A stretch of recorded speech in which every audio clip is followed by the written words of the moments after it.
Peaaegu pool sajandit kandis Süüria Washingtoni kõige rängemat sildi. Nüüd on see ametlikult kadunud. President Ahmad al-Sharaa tähistas USA otsust eemaldada tema riik terrorismi toetavate riikide nimekirjast ja tänas isiklikult Donald Trumpi. See on tänapäeva Süüria. Täna raputab Süüria maha tumeda koorma ja rebib välja valusa peatüki oma minevikust, et asuda arengu ja ülesehituse teele. Ehitamine ja taastamine. Sanktsioonid on tühistatud ja piirangud eemaldatud. Otsus jõustus pärast 45 päevast kongressi läbivaatust. Välisminister Marco Rubio ütles, et see tunnustab positiivseid samme ja edasisi kohustusi Assadi valitsuse poolt, et täielikult eemaldada Süüria rahvusvahelisest terrorismist. See määratlus oli piiranud USA abi, kaitseeksporti ja finantstehinguid ning jäi üheks suurimaks takistuseks pankadele ja välisettevõtetele, kes kaaluvad äritegevust Süürias. Loodame, et selle viimase takistuse eemaldamine avab tee, parandab majanduslikku olukorda ja ühendab Süüria taas ülemaailmse finants- ja majandussüsteemiga. See aitaks samuti suurendada investeeringuid Süüriasse. Kuid Washingtoni toetus Süüria uuele juhtkonnale on endiselt vastuoluline. Al-Sharaa, keda tunti Süürias Al-Qaeda Nusra rindejuhina Abu Muhammad al-Julani nime all, tema tabamise eest oli kunagi välja pandud $10 miljoni suurune USA pearaha. Washington tühistas selle alles pärast seda, kui ta tõrjus Bashar al-Assadi võimult välkkiire rünnakuga 2024 aasta detsembris. Ja tema tegevus võimul on ainult süvendanud muret Süüria vähemuste pärast. 1500 alaviiti tapeti usulahkude vahelistes massimõrvades 2025 aasta märtsis, milles osalesid uue valitsuse alluvuses olevad jõud. Mõni kuu hiljem tapeti Sveidas 1700 inimest, kellest enamik olid druusidest tsiviilisikud. Iisrael on korduvalt hoiatanud al-Sharaa valitsuse legitimeerimise eest. Välisminister Gideon Saad ütles varem, et Süüria uued valitsejad on džihadistid ja jäävad džihadistideks, isegi kui mõned nende juhid on ülikonnad selga pannud. Washingtoni jaoks on selle nimetuse eemaldamine panus sellele, et investeeringud ja rahvusvaheline kaasatus suudavad pärast aastaid kestnud kodusõda Süüria stabiliseerida. Kriitikute ja paljude Süüria vähemuste jaoks on küsimus selles, kas al-Sharaa ja tema ümber olevad endised džihadistid on tõepoolest muutunud. Meiega liitub nüüd Brian Kattulis, Lähis-Ida instituudi vanevteadur. Brian, see on tõesti märkimisväärne pööre. USA liigub sisuliselt Süüria käsitlemiselt terrorismi toetava riigina nüüd investeeringutele ukse avamise suunas. Kui palju usaldust peaks Washington sinu arvates Ahmad al-Sharaa ja tema valitsuse vastu tegelikult omama, arvestades tema minevikku, tema seotust Al-Qaidaga?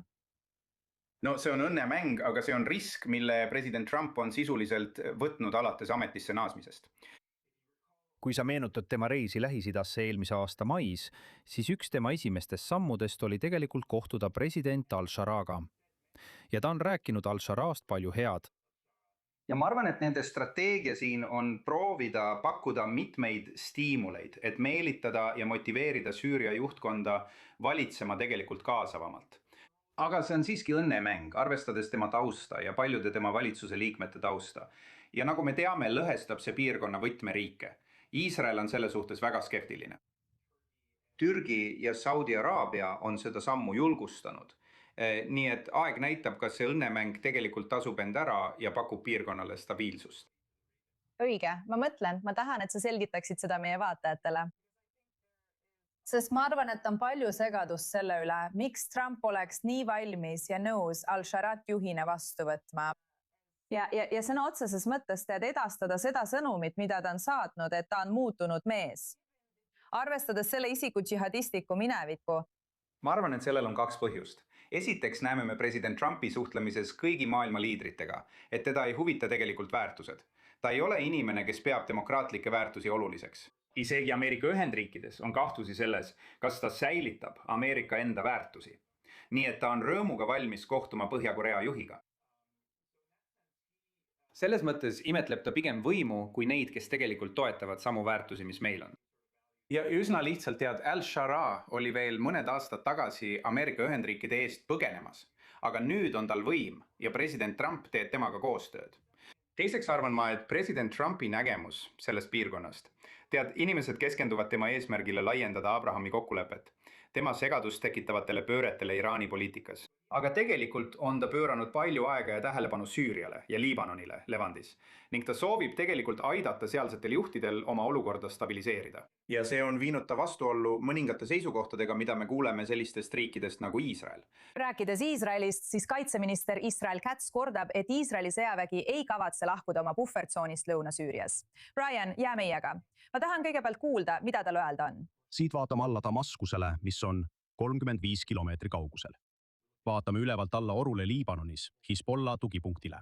Ja loomulikult vaatame ülevalt alla ning kaitseme Golani kõrgendike ja Galilea kogukondi džihadistlike jõudude eest, kes on siin kaugemal. Paljud džihadistlikud jõud, kes on samuti Süüria režiimi sees, mõned erinevates terroriorganisatsioonides. Kõigist suundadest on nende eesmärk rünnata Iisraeli riiki ja Iisraeli kaitseväge, mis on siin, jääb siia ega lahku siit, tagades, et need asjad ei korduks enam kunagi. See on 7. oktoobri peamine õppetund.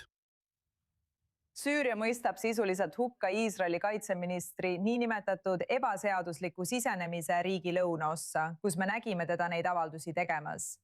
Brian, ma tahan sinuga natuke rääkida Iisraelist ja sellest, kuidas sa arvad, et Ameerika Ühendriikide otsus eemaldada Süüria sisuliselt oma terrorismi toetavate riikide nimekirjast mõjutab Iisraeli? Nagu ma mainisin, on see Ameerika Ühendriikide jaoks omamoodi õnnemäng, kuid tegelik risk jääb kanda sellistel riikidel nagu Iisrael, kes peavad sellega oma naabruses elama. Ja ausalt öeldes on praegune Iisraeli valitsus enam-vähem seesama valitsus, mis ei suutnud oma kodanikke kaitsta 7. oktoobril, peaaegu 3 aastat tagasi. Ja minu arvates on see teinud tohutult palju, et püüda lüüa Iisraeli vaenlasi Liibanonis, Teheranis, Iraanis ja Süürias.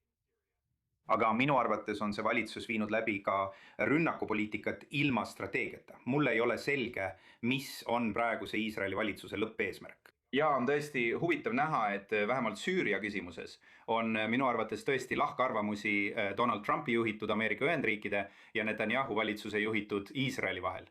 Ma arvan, et see on kindlasti sellepärast praegu Iisraelist tulevast visioonist.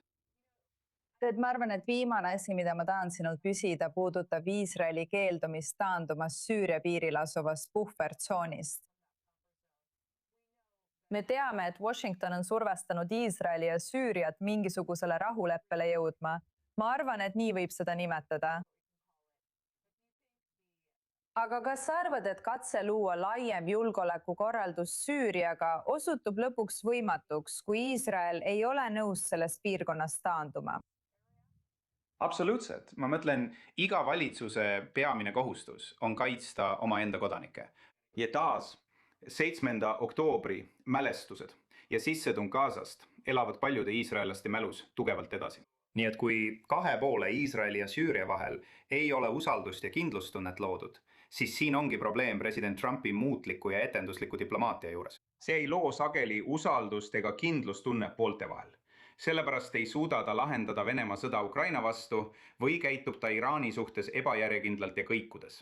Ma mõistan, miks Iisrael soovib säilitada mingisugust puhvertsooni, et kaitsta oma kodanikke, arvestades piirkonnas valitsevat ebakindlust, aga ka tänasest USA poliitikast tulenevat ebakindlust. Hästi, Brian, ma tahan sind väga tänada meiega liitumise eest. Nüüd liigume oma järgmise teema juurde, Aserbaidžaan. Kas Aserbaidžaan võiks olla see ootamatu tegija, kes hoiab Iisraeli ja Türgit otsesest kokkupõrkes Süürias? Kui pinged Türgi kasvava sõjalise kohaloleku tõttu seal tõusevad, astub Aserbaidžaan vahele, et vahendada kahe riigi vahel ja hoida nende vägesid konfliktist eemal. Iisraeli allikad ütlevad, et Aserbaidžaani president Ilham Aliyev aitas eelmisel aastal luua otsese dialoogi Iisraeli ja Türgi vahel, sealhulgas mehhanismi, mis on mõeldud sõjaliste valearvestuste vältimiseks. Ja meiega liitub nüüd meie korrespondent Balir Sladine, nii et Balir, Aserbaidžaan võtab enda peale üsna ebatavalise vahendaja rolli.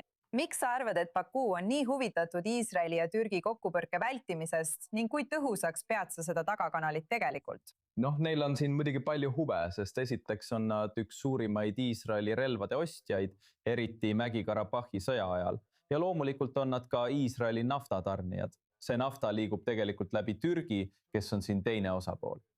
See teine osapool siin, kes on Aserbaidžaanile väga lähedane ka sõjaliselt, aga kindlasti ka etniliselt, sest aserid on eelkõige türklased.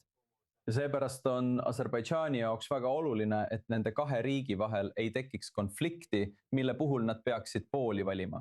Kui olukord Süürias praegu eskaleerub, kui me seda juba konfliktiks saame nimetada, samuti Aserbaidžaan soovib olla olulisem tegija Kesk-Aasia piirkonnas. Me räägime riigist, mis on hiljuti välja tulnud selle uue projektiga, Zangezuri koridoriga, mida toetavad USA.